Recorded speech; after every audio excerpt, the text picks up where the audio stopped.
question d'actualité am ci samedi bi ñeel suñu réew mu ñeel choix bu Benno Bokk Yaakaar attendu depuis lors finalement porté nañ seen choix ci ki nga xamante ni moo di Amadou Ba mais laataa ñuy ñëw ci choix Amadou Ba keroog bi ñuy annoncé cette nouvelle foofee ca salle des banquets bu palais de la République gis nga teewaayu présence le président de la République accompagné aussi de l'ancien président de l'Assemblée nationale di Moustapha Niasse toog sur une même table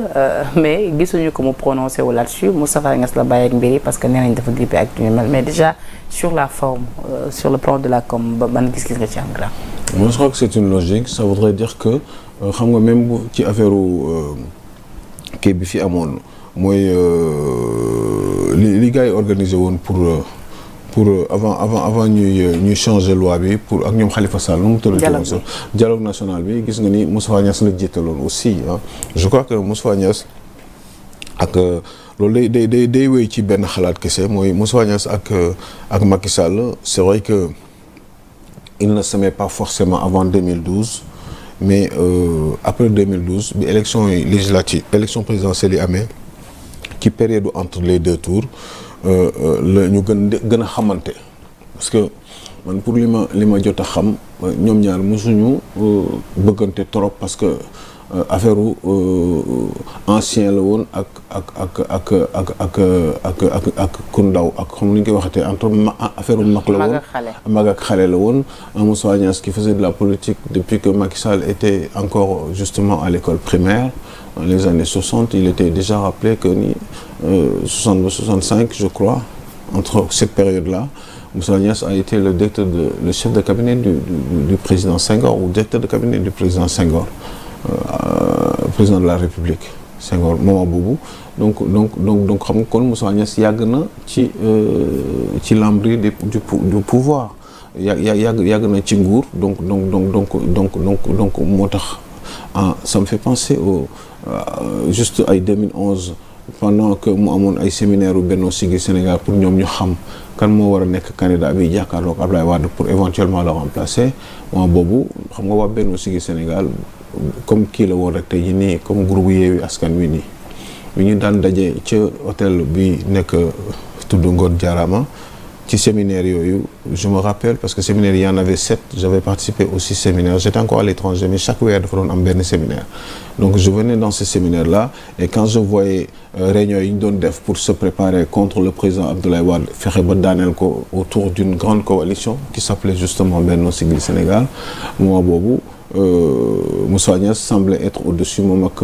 feu Ousmane Tanor Dieng ak ñoom Macky Sall yëpp seen boy la ñu woon yaa ngi dégg il ne voulait même pas que ces gens-là ñoom Macky Sall yi nga xam ne ñoo ci gënoon tëradi ak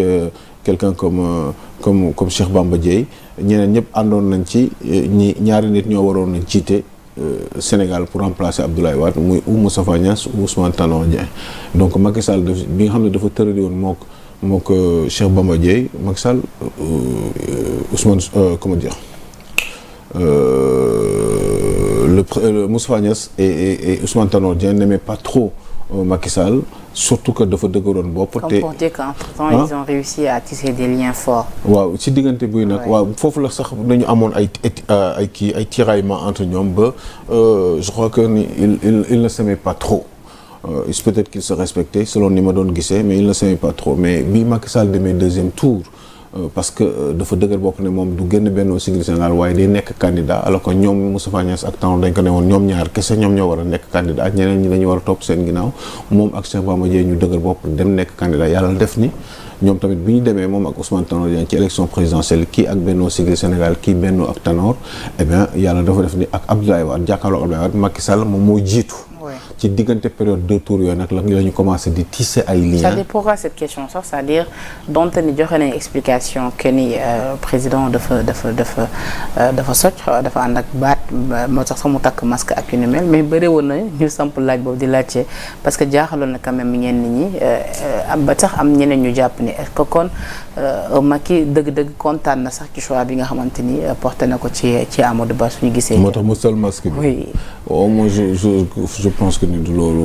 je pense que ni c'est juste parce que certainement il doit avoir une toux wala mu am loo xam ne médecin moo ko ne nga protéger wu pour éviter nga koy wàll keneen wala yow sax ñi lay wàll dara. donc nekk ci situation boo xam ne dafay laaj ñu ne la nga takk masque. loolu kese la dafa je crois que c'est mal tombé. maintenant les gens essaient de faire d'autres interprétations yoo xam ne man gëmuma mooy interprétation yooyu li ma gëm mooy c'est une mission qu'on a demandé de fut-il un président de la République sortant mais dañ koy laaj rek ne ko takkal masque yi parce que da nga xaw a tawat certainement surtout que fan yi grippe bi bari na fii soj bi bari na fii xam nga les gens sont un peu malades ak kii bi nawet bi donc daf koy daal rek c'est pas parce que président de la République rek dara waru ko daal je crois que daf si tombé rek maintenant gars yi ñoo koy def des fausses interprétations qui ne tiennent pas la route mais digganteem ak Moussa Niasse moom dëgg yàlla Penda bon moi je crois que ils ont réussi ci 12 ans yi à tisser des bonnes relations surtout pendant la période pendant laquelle Moussa Niasse était président de l'Assemblée nationale xam nga ni Macky Sall moo ko choisir woon loolu moo ko dénkoon Assemblée nationale ce qui fait que ni ñoom ñaar ñëpp peut-être que ni ils ont appris à s'estimer à même s'aimer. ci dialogue bi tamit gis nañ tamit mu jox ko cër bu bare mu gërëm ko aussi ci kanamu mbooloo mi loolu yëpp fàttali nañ ko donc pour léegi ñu desandi ba tey ci boobu le choix déjà tànneefu Amadou Ba yow personnellement loola bett la ak aussi tey jii bu ñuy analyser ndax Amadou Ba a quand même ses chances de remporter la présidentielle en 2024. waaw parce que tànneef boobu tamit xam nga vendredi wax naa ko ci beneen télé wala fi neewoon naa leen Amadou Ba lay choisir c'est le mieux qui puisse arriver le pire c'est de mu choisir Mamadou Boun Abdallah Dionne mais comme Macky Sall avait déjà donné joxe na odeur bi que mu war a choisir en disant un choix de raison on sait très bien que ni li mu seq ak et non un choix de cœur li mu seq ak Boun Abdallah Dionne seq nañu relation yoo xam ne vraiment c'est des relations au-delà de l'amitié c'est même des relations fraternelles moo ko Boun Abdallah Dionne donc xëy na peut-être que ni bu doon choisir ki mu gën a bëgg les choisir mais comme c'est un choix de raison ils ont pensé que ni Amadou Ba était mis à même de représenter justement la grande coalition Benno Bokk Yaakaar. Mais qu'est-ce qui justifie quand même ce choix? Mais moi je crois que c'est par rapport à son itinéraire ci man si sama gis-gis maintenant après ci ñoom ni ma xalaat ni ñoom la ñu gisee ni ma xalaat ni ñoom noonu la ñu gisee mooy Amadou Ba a quand même une certaine expérience au-delà qui soit pas forcément un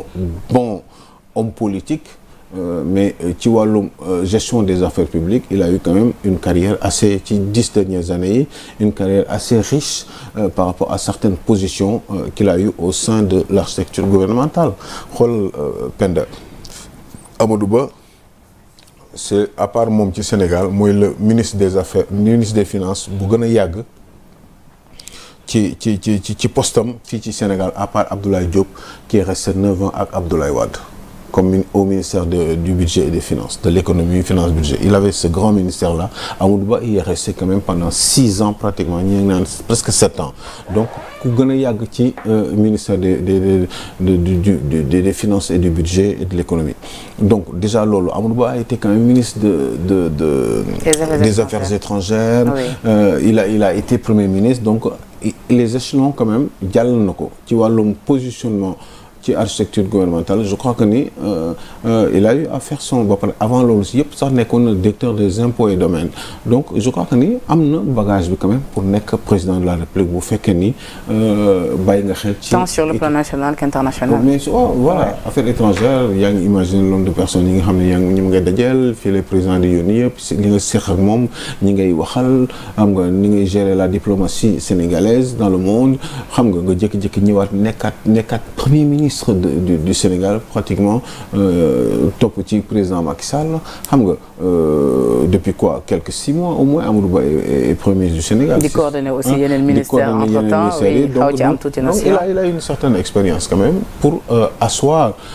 justement une certaine position qui pourrait lui permettre d'être candidat à l'élection présidentielle au nom de la grande coalition Benno Bokk Yaakaar donc je crois que ni c'est tout à fait logique et puis aussi Macky Sall xam nañ ni le plan de Macky Sall pour réussir justement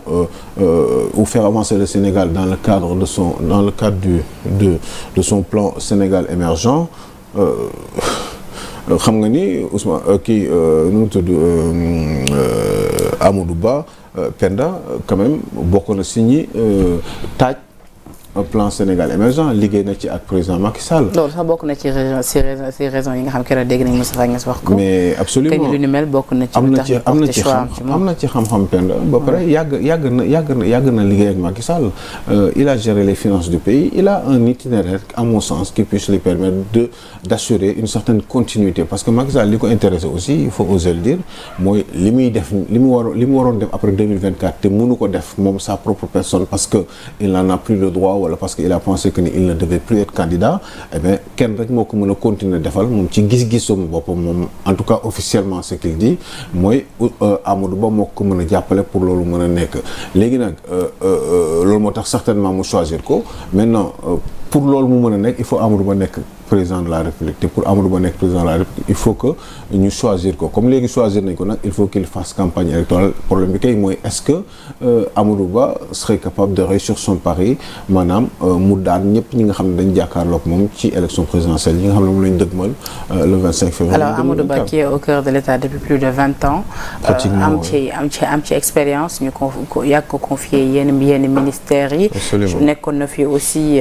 ex-patron de la DGID. Et autres, donc l'expérience est là mais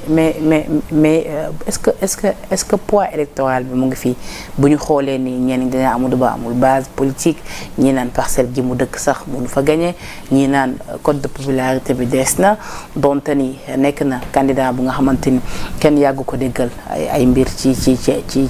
médias yi sorteem ci médias yi sax je dirais que c'est très limité ak yu ni mel certes mais est-ce que lu ni mel quand même du nekk faiblesse am je veux dire.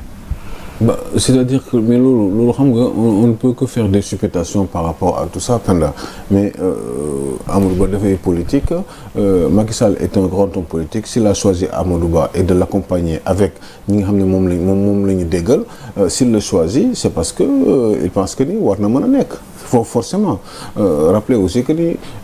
Macky Sall am na jaar-jaar politique te am na expérience te il ne va pas sacrifier ou il ne pense pas à sacrifier justement